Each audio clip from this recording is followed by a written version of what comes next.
Сәлеметсіңдер оқушылар. Бүгінгі сабақтың тақырыбы дәстүрлі қазақ қоғамының әлеуметтік жіктелуінің ерекшеліктері. Сабақтың мақсаты қазақ қоғамындағы әлеуметтік топтарды жіктеп, қоғамдағы қызметін талдау. Осы сабақта қол жеткізетін оқу мақсаттары: қазақтардың әлеуметтік жіктелуіне тән ерекшеліктерді анықтау үшін ақсүйек, қарасүйек, хан, сұлтан, би, батыр ұғымдарын пайдалану. Дәстүрлі қазақ қоғамындағы әлеуметтік институттардың функционалдық рөлін түсіндіру. Қазақ қоғамы бір-біріне қарама-қарсы екі әлеуметтік топтан, ақсүйектер мен қарасүйектерден тұрды. Олардың экономикалық жағынан ғана емес, саяси және құқықтық белгілер жағынан да айырмашылығы болды. Ақсүйек қауымын Шыңғысхан ұрпақтары құрды. Қазақ қоғамын әлеуметтік таптық топтарға бөлу негізінен әл-ауқаттылық жағдайынан гөрі әлеуметтік шығу тегі алынды. Жоғары аристократиялық топ ақсүйектерге Шыңғысхан әулеттері, хандар, сұлтандар, төрелер мен Мұхаммед пайғамбар жолын ұстанушылардың ұрпақтары деп саналатын қожалар ғана жатты. Ал бүкіл өзге халық әл-ауқаттылық жағына қарамастан төменгі топқа, қарасүйектерге жатқызылды. Олардың қатарына билер, рубасылары, ақсақалдар, батырлар, дінбасылары және қарапайым халық кірді. Қарапайым халықтың қатарына шаруалар, малшылар, егіншілер мен қолөнершілер, жатақтар мен қала тұрғындары, ұсақ саудагерлер, тағы басқалары кірді. Хандық дәуіріндегі қазақ қоғамының әлеуметтік құрылымының зерттеуде ең маңызды екі принцип бөліп қарау керек. Олардың бірі қазақ қоғамының бір-біріне қарама-қарсы, бірінен-бірінің экономикалық жағынан гөрі саяси және құқықтық жағынан айырмасы бар екі түрлі әлеуметтік топ ақсүйектер мен қарасүйектерге бөлінгендігі. Қоғамның бұлайша тегі жағынан екі жарылуы олардың құқығын да айқындап беретін еді.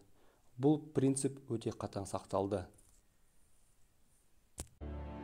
Дәстүрлі қазақ қоғамы ақсүйектер және қарасүйектер деп екіге бөлінді.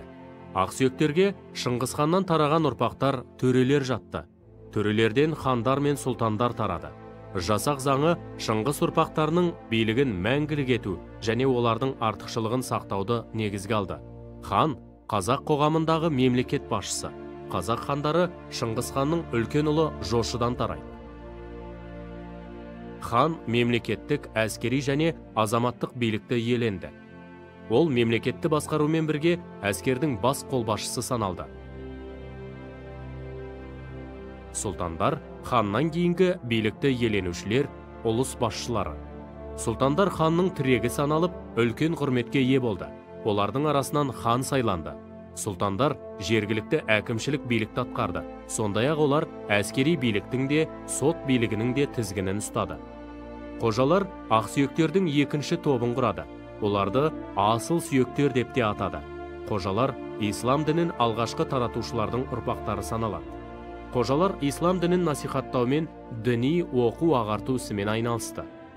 Билер қазақ қоғамында ерекше рөл атқарған әлеуметтік топ. Олар қоғамдағы аса маңызды лауазым иесі, белгілі әкімшілік аумақтық биліктің басшылары. Билер жан-жақты қызмет атқарған. Біріншіден, ол атына сай билік құрушы, әкімшілік құқығы бар лауазым иесі. Бұл тұрғыда билер белгілі бір өңірді билеуші тұлға. Екіншіден, билер соғыс жағдайында әскер басы, дипломатиялық, елшілік қызметтерде атқарды. Билер шешендік өнерімен, ақыл парасатымен ерекшеленген. Үшіншіден, билер даладағы сот ісін жүргізуші. Олар әдет ғұрып құқығының ғана емес, шариғаттың да білгірлері. Көшпелілер тарихында қазақтар кез келген жағдайда сыртқы жауға тойтарыс беруге дайын тұрды. Соғыс жағдайында халықты отанын қорғауға бастайтын ерекше әлеуметтік топ батырлар болды. Байлар қазақ қоғамындағы үстем тап өкілдерінің көпшілігі. Қазақ байлары ірі малдарының көптігімен ерекшеленді.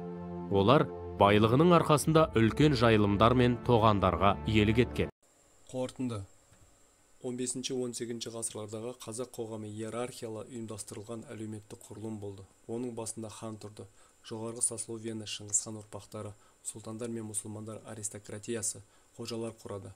Бір саты төмен Шыңғысхан ұрпақтарына жатпайтын ұру тайпалық шонжарлар, билер, батырлар, байлар, ақсақалдар тұрды. Қоғамдық сатының төмендік деңгейі рулық қауымдарға біріккен қатардағы көшпелілер иеленді. Құлдар мен күңдер ерекше құқықсыз топты құрады. Үй тапсырмасы. Қазақ хандығы дәуіріндегі қазақ қоғамының әлеуметтік сатысының суретін пирамида немесе тірек сызба түрінде сал. Қазақ хандығы дәуіріндегі әлеуметтік саты бойынша жоғары көтерілу мүмкіндігі туралы не білеміз? Үй тапсырмасы. Параграф 26-96 100 беттер.